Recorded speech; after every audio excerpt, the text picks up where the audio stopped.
और हम हमारे बेटा बेटियों से, नवयुवक बच्चों से कहेंगे, अभी 1 जुलाई से शिक्षा का नया सत्र प्रारंभ हुआ है, स्कूल खुले हैं। हमारा बेटा बेटियों से निवेदन है, छोटे छोटे बच्चों से निवेदन है कि स्कूल का एजुकेशन का, शिक्षा का नया सत्र 1 जुलाई से प्रारंभ हुआ है। और 1 जुलाई से ये जो शिक्षा का सत्र प्रारंभ हुआ है, आप अपने भीतर एक विश्वास इतना प्रबल एकत्रित करना, खूब पढ़ाई करना, खूब मेहनत करना और शिव जी को 1 लोटा जल चढ़ाते चढ़ाते अच्छे अंकों से पास होते चले जाना और मंजिल तक पहुंचते चले। अपने अंदर एक एनर्जी, शिव की भक्ति भीतर से शक्ति देती है, शक्ति प्रदान करती है। जैसे कावड़ में चलने वाला जो कावड़िया होता है, कावड़ में चलने वाला जो कावड़िया होता है, उसको शक्ति कौन देता है चलने की? पड़ोस में चलने वाला हाथ पकड़ता नहीं है, साथ में चलने वाला साथ चलता नहीं है, वो अपनी कावड़ इतना लंबा लंबा लोग चलकर आते हैं। अभी हमारे यहाँ सीहोर में एक कावड़ लेकर महाराष्ट्र से आ रहे हैं 300 किलोमीटर दूर से। अभी सीहोर में एक कावड़ आ रही है सागर से आगे 275 किलोमीटर दूर से। अभी सीहोर में एक कावड़ आ रही है इंदौर के आगे से 200 किलोमीटर दूर से। कोई 10 किलोमीटर, कोई 15 किलोमीटर, कोई 25 किलोमीटर, कोई 20 किलोमीटर। कौन शक्ति कौन देता है? और कावड़ भरने वालों का भी एक नियम होता है। कावड़ भरने वाला जब अपने घर से एक डंडा, बांबू, बांस, 2 लोटा जल लेकर आता है, कावड़ को सुसज्जित कर कर शिव का नाम लेकर भगवान की भक्ति करता हुआ आता है और जल भरता है। कावड़ 3 को नहीं भरना चाहिए। पहले नंबर पर रोगी, जिसके शरीर में बहुत ज़्यादा रोग है, डॉक्टर ने आराम करने का बोला है, उस व्यक्ति को कावड़ नहीं भरना चाहिए, उसको आराम करना चाहिए। दूसरा, गर्भवती नारी, जिसका गर्भ है 2 महीना, 4 महीना, 6 महीना, 8 महीना, 7 महीना, 9 महीना, 1 महीना जिसका गर्भ ठहर चुका है, गर्भवती नारी को कावड़ नहीं भरना चाहिए, उसको घर में रहकर प्रभु का मंत्र जाप करना चाहिए। तीसरा, रजस्वला नारी, रजो धर्म से है, रजो धर्म के अंतर्गत है, कावड़ नहीं भरना। कावड़ का जल चढ़ाया हुआ 2 लोगों के लिए श्रेष्ठतम होता है। एक, जो व्यक्ति बहुत बीमार होता है, उसको कावड़ का चढ़ा हुआ जल का 2 बूंद उसके शरीर पर, हृदय, नाभि, शीश, कर्ण और कंठ, इस जगह पर लगाया जाता है, जिससे वो 15 दिन 20 दिन के अंदर अच्छे से चल सके, उठ सके और बैठ सके। कावड़ का जल, चढ़ाया हुआ जल लाकर घर के आंगन में, घर के दरवाजे पर उससे सींचन किया जाता है।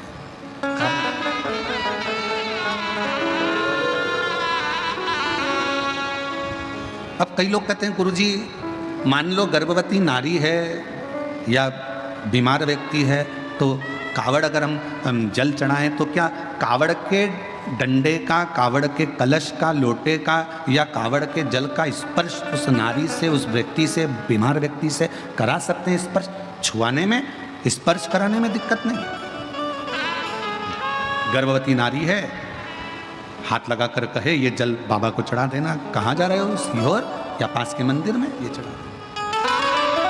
बुजुर्ग है, बहुत बूढ़ा व्यक्ति है, चलते नहीं बन सकता, बीमार है, घर में आराम करे, कावड़ यात्रा में ना जाए।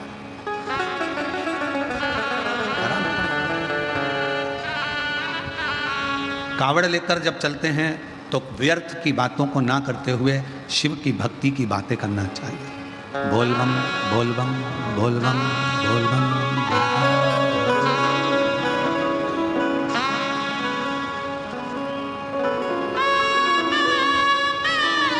स्मरण मंत्र का जाप करते रहो। श्री शिवाय नमस्तुभ्यं, श्री शिवाय नमस्तुभ्यं, श्री शिवाय नमस्तुभ्यं, श्री शिवाय नमस्तुभ्यं, नमस्तुभ्यं श्री शिवाय नमस्तुभ्यं। शिव नाम का जप करो, शिव का उच्चारण। व्यर्थ की प्रपंच से दूर रहो। हम तो यहां तक कहेंगे, जो लोग गुरु पूर्णिमा अवसर पर 5 दिन की शिवपुराण सुनने के लिए 5 तारीख से 9 तारीख तक सीहोर आ रहे हैं, 10 तारीख को गुरु पूर्णिमा हो जाएगी, 10 तारीख से ही 11 तारीख से श्रावण चालू हो जाएगा। हम तो इतना सा निवेदन करेंगे कि आप लोग जब तक कुबेरेश्वर धाम में 2 दिन, 5 दिन, 7 दिन, जितने दिन रहो, और कावड़ का जल भी अगर आप चढ़ाओ, तो आपके भीतर शिव नाम का उच्चारण होना चाहिए, शिव का स्मरण होना चाहिए। आप जितनी शिव भक्ति को धारण कर सकते हो सावन के महीने में, उतना करो। और मेरा निवेदन सभी मेरी जीजियों से, मेरे जीजाओं से, मेरी बेटियों से, बेटाओं से, मेरी माताओं से, श्रावण के महीने के जितने सोमवार रहें, प्रत्येक सोमवार को शंकर जी का अगर मंदिर जा सको तो ठीक है, ना जा सको तो शिखर का दर्शन, और वो भी ना कर सको तो अपने घर में जो शिवलिंग है उस पर 3 बार, 3 छोटा सा लोटा ले लो, बड़ा लोटा ले लो, कैसा भी, 3 बार शिव जी का नाम लेकर 3 बार जल को अवश्य चढ़ाएं। जितने सोमवार पड़े श्रावण के महीने में, आप 3 बार, भले 1 लोटा जल है उसी को रोक रोक कर 3 बार चढ़ा, और 3 बार चढ़ाओ। जैसे शिव मंदिर में 3 ताली का नियम है, सावन महीने में 3 लोटा अर्थात 2 लोटा जल पर रुककर 3 बार अगर जल चढ़ाया जाता है तो ब्रह्मा, विष्णु और महेश उस जल को स्वीकार कर कर तेरे घर का भंडार भर देते। 3 बार जल अवश्य। त्रिगुणाकार, त्रिनेत्रधारी, त्रिशूलधारी, त्रिपुंडधारी मेरे भगवान त्रिलोकी के नाथ के लिए सावन के महीने में 3 बार जल चढ़ाया हुआ हमारे को 3 लोक का राज्य प्रदान कर देता है।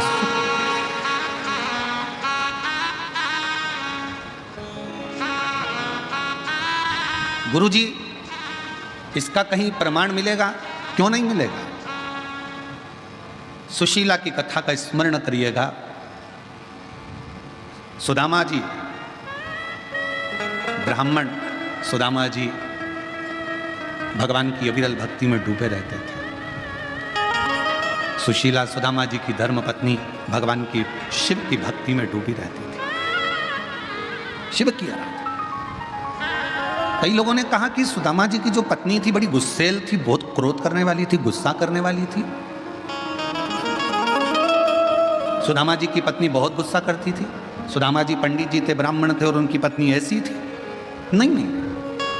कई लोगों ने पंडित जी की पत्नी को बड़ा वैसा समझ रखा रहता है कि बहुत गुस्से वाली होती है, बहुत क्रोध वाली होती है। ऐसा नहीं। सुदामा जी की पत्नी, हाँ, सुदामा जी की पत्नी एक बात जरूर कहती थी। क्या? जाओ द्वारकाधीश के दरवाजे पर जाओ। तो कहती है।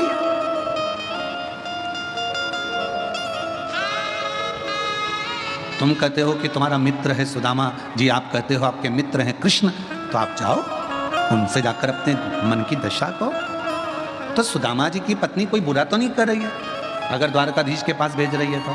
तुम सबसे तो अच्छी है सुदामा जी की पत्नी। तुम तो अपने पति से रोज सुबह से उठते से कहती है, जाओ दूध की थैली ले आओ, जाओ सब्जी ले आओ, जाओ ब्रेड का पैकेट ले आओ, जाओ ये सामान ले आओ। तो सुदामा जी की पत्नी तो तुमसे भी अच्छी है, कम से कम सुबह से उठकर ये तो कहती है कि द्वारकाधीश के दरवाजे पर जाओ, भगवान की चौखट पर जाओ, भगवान के दरवाजे पर जाओ।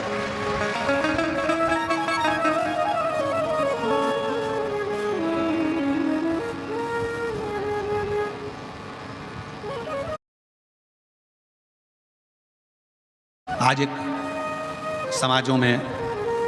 समाजों के अंदर विवाद छिड़ा हुआ है। कोई कह रहा है ये समाज, कोई के वो समाज। पर सुदामा जी ब्राह्मण थे और भगवान कृष्ण यादव थे, यदुवंश था। पर उन दोनों का प्रेम कितना था कि सुदामा के बिना कृष्ण नहीं और कृष्ण के बिना सुदामा नहीं।